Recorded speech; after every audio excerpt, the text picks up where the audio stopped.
اللہ کے نبی کیا فرما رہے؟ اللہ نے مجھے فرمایا اپنی امت کو بتا دو. کیا بتا دو؟ کہ جو بندہ 10 مرتبہ صبح میں، 10 مرتبہ شام میں اور 10 مرتبہ رات میں یہ پڑھے. کیا پڑھے؟ لا حول ولا قوت الا باللہ. بس اتنا، علی العظیم نہیں، لا حول ولا قوت الا باللہ. 10 مرتبہ صبح میں، 10 مرتبہ شام میں اور 10 مرتبہ رات میں. رات کہتے ہیں سورج غروب ہونے کے بعد جو وقت شروع ہوتا ہے یہ رات، اور سورج غروب ہونے سے پہلے عصر سے مغرب تک کا وقت جو ہے یہ شام کہلاتا ہے.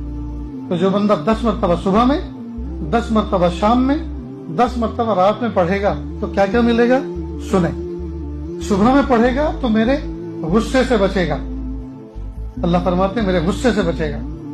اگر کوئی بندہ اللہ کے غصے سے بچ جائے تو غصے کے بعد کیا رہتا ہے؟ محبت. معلوم ہوا اللہ کے محبوب بندوں میں شامل ہو جائے گا، اللہ کی رحمت میں شامل ہو جائے گا. صبح میں پڑھے گا تو 10 مرتبہ پڑھے گا تو میرے غصے سے بچے گا، اور شام میں پڑھے گا تو رات شیطان کے دھوکے سے بچے گا. شیطان کے دھوکے سے بچے. شیطان بڑا چالاک ہے، بڑا چاپٹر ہے، بڑا ذہین ہے. تو شیطان جیسا چاپٹر آدمی ہمیں دھوکہ نہیں دے سکے گا. اس کا مطلب اللہ تعالیٰ ہمیں اتنی بڑی میموری، اتنی بڑا فہم، اتنی بڑی سمجھداری عطا فرمائیں گے کہ کوئی ہمیں بیوقوف نہیں بنا سکتا. کیونکہ دھوکہ آدمی بیوقوف کھاتا ہے نا، عقل مند نہیں کھاتا.